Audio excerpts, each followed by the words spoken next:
Hello again everyone, and welcome to another Scratch video. And in this video we're going to be making a little projectile game. What that means is we're going to have one sprite that will be the sprite that you control, your player sprite, one sprite that will be kind of an enemy sprite, and then we'll have a third sprite that's going to be something that you throw or shoot or whatever verb you want to use towards that enemy sprite. So as always, we're going to start the project from just a blank Scratch screen. So as you can see, I'm just on the Scratch homepage. I'm going to click this Create button and we'll go ahead and get started. Now, like I just said, for this project you're going to need three sprites. You're going to need a player sprite, an enemy sprite, and some kind of thing that you can throw or shoot or whatever. So I'm going to go ahead and grab the three sprites that I'll be using. And it doesn't really matter what you grab, but I'm going to use a baseball as the thing that I'm going to be throwing. And let's say I'm going to have Scratch Cat is going to be throwing a baseball towards this catcher. All right. Now, if you saw as I was hovering over that catcher, you saw that this catcher, she has different poses. And to get her into the pose where it looks like she's catching, we're going to click on the sprite here, go to the costumes, and then pick the pose or pick the costume that we want to use. So I'm going to go ahead and pick this fourth one. Then I'll go back to code. Now I want the baseball to fit more or less in the catcher's glove, so I'm going to shrink it by quite a bit. So something like 30. That looks pretty good. Okay, so now we'll go ahead and code, and I'm going to leave Scratch Cat as my player sprite just for the sake of time and easiness. We need Scratch Cat to be able to move up and down, but we don't really need Scratch Cat to be able to move left and right. Now if you watched the maze videos, you'll know a couple ways to do this, so I'm going to do it pretty quickly by going to the events blocks, grabbing two blocks that say when space key pressed, changing one to say up arrow and one to say down arrow. Then I'll go to motion and grab two blocks that say change Y by 10, and just change one of them to be a -10. And that -10 will go with the down arrow. So when I press my up arrow, Scratch Cat goes up, and when I press my down arrow, Scratch Cat goes down. Okay, that's really all that we want to do on Scratch Cat for now. So next we'll go to the catcher. Now the catcher needs to be able to move around randomly. And the easiest way to do this is to go when the green flag clicked, and then go to Control, grab a forever loop, and then go to Motion, and just grab this block that says Go to Random Position. So that when you click your green flag, your catcher is just going to do something like this. Now this is really way too fast. So instead, we don't want to do the Go to Random Position. I wanted to show you the block so that you could see how it worked, but because we need the catcher to move a little bit more slowly, we'll get rid of that and we'll go to this glide 1 second to random position. And now that's a little more reasonable.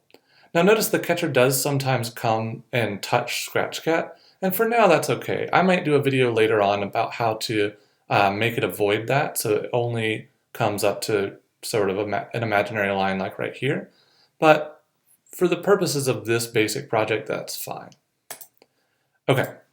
So now let's code the baseball. And if we think about this baseball or whatever it is that you're throwing towards your enemy sprite, you need to have it start wherever your sprite is. But you don't always know where your sprite is going to be because it might be way up here or it might be way down there and so on. So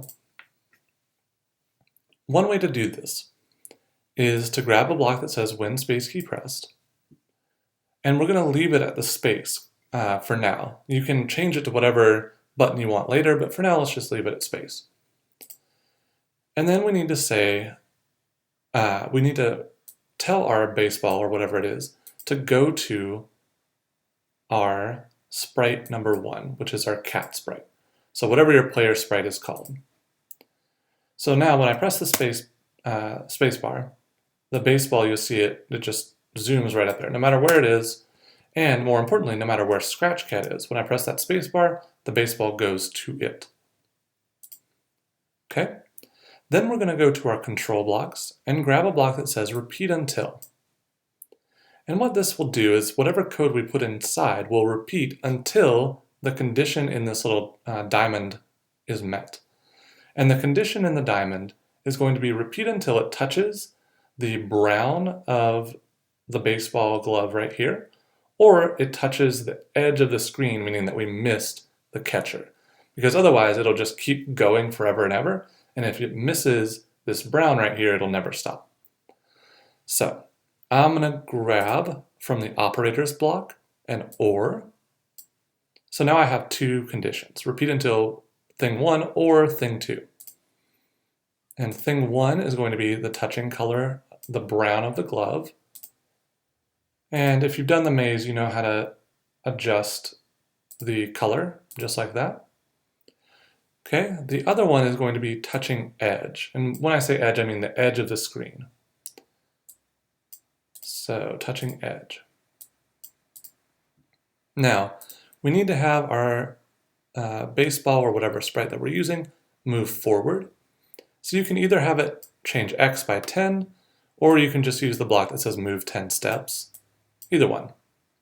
So now, when I press the spacebar, do you see the sprite goes and it repeats until it touches the edge right there. If I press the spacebar again, it jumps back to Scratch Cat.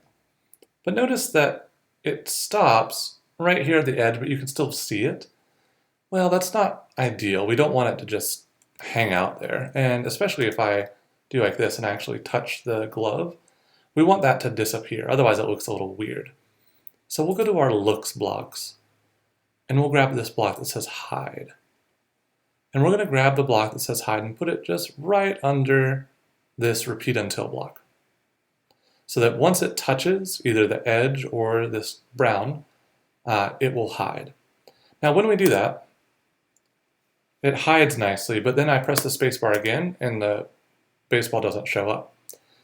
Well, computers are not very smart, and so you've told the baseball to hide now, and it just thinks you want it to hide forever. So if you want it to show back up, you have to grab this show block and put it right here. So somewhere above the repeat until. You can put it underneath the go to sprite 1, that's fine too, just as long as it's above this repeat until block, so that it shows up before it starts moving towards the enemy sprite. And I'm calling it the enemy sprite just for clarification, but you know, you can call it whatever you want. Okay. So now, if I press my green flag, I can move my Scratch Cat around, I can throw a baseball towards my catcher, and ooh, I got a really good one right there. And the game works perfectly, at least as far as we've done so far. Okay? Now, let's go ahead and add a scoring system. And we can do this on a couple of different sprites, but it's probably easiest to do it on the baseball because the baseball is going to be the thing that is going to be touching this glove, and we want to score a point when we actually successfully touch the glove. Okay, so to do that, what we'll do is we need to make a variable. And to make a variable, we'll go to our variables tab and click this convenient button that just says make a variable. We're going to call the variable score. You can call it whatever you want, points, score, you know, life, however you want to do it. You can do all of that sort of thing in this. We'll leave it for all sprites because we might want to use it on another sprite later. And when we do that, we have a couple new bubbles right here. And you'll notice that we have a thing that here in this little preview window that says score and then 0. So within our baseball, we need to start setting up the score. Now, when the green flag is clicked, we want our score to always be 0. We don't ever want to start with points. So we'll grab this block that says when the green flag clicked, and we're going to grab this variables block that says set my variable to 0. We'll change it to say set score to 0, so that even if we score points in one game, whenever we restart the game, it always resets our points. Otherwise, it won't do that. And if you scored 5 points in one game and then reset, you'll still have 5 points. Okay? So the next thing that we'll do is we need to grab a forever loop. And we're going to say forever if this sprite, meaning the baseball, is touching the color brown, we're going to increase our score by 1. So let's do that with code. So if we are touching the color of brown. We'll go to variables, and we're going to change score by 1. Okay? So let's test it. And it might take me a minute to get a point. Alright. Oh gosh. And I might just cheat, but there we go. Now, notice that I touched the glove and it gave me 6 points, right? And that's because computers aren't very smart, but they are very fast.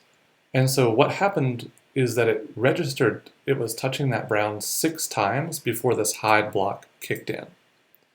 So what you might need to do, depending on if your score system is working like that, is you might need to go to your control blocks and add this little wait block. And just put something like 0.1 second, or 0.1 seconds, I guess. And what that will do is every time you score a point, it'll force the scoring to wait 1/10 of a second before you can score another point. That way the hide block can kick in. So if I press my green flag again, there we go. So you see I touched the brown now, and at that time I only scored 1 point, because by the time this wait 1/10 of a second had kicked in, the hide block had kicked in, and the baseball disappeared.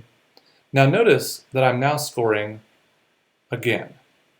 And every time this sprite passes over where the baseball is, right here, so you can kind of see this little blue box, every time the brown part of the glove, it just did it right there, passes over that, I get another point. So now I'm scoring points without even, without even playing. So there's a couple ways to get around that. One way to do it would be to hide it and then have another block that says like go to sprite 1 again. So once it hides, it goes back to wherever the cat is. Now, it might still be touched if this catcher wanders over to land on top of the cat, but it's less likely, and we'll do a follow-up video on how to keep this enemy sprite from wandering over into your territory. But for now, that's pretty solid for a basic game. In upcoming videos for supplements, what we'll do is we'll make the enemy sprite not be able to come over into your territory. We'll also do a supplement for giving yourself a life system and allowing the enemy sprite to be able to throw things back at you, so that you have to touch it a certain number of times to win, and then if the enemy hits you a certain number of times, you lose. Okay? But for now, I'm going to leave it because we're already over 13 minutes and I don't want to make the video too long. So practice this part, and then when you are ready, check out one of those supplemental videos that'll be coming up soon. Thanks for watching.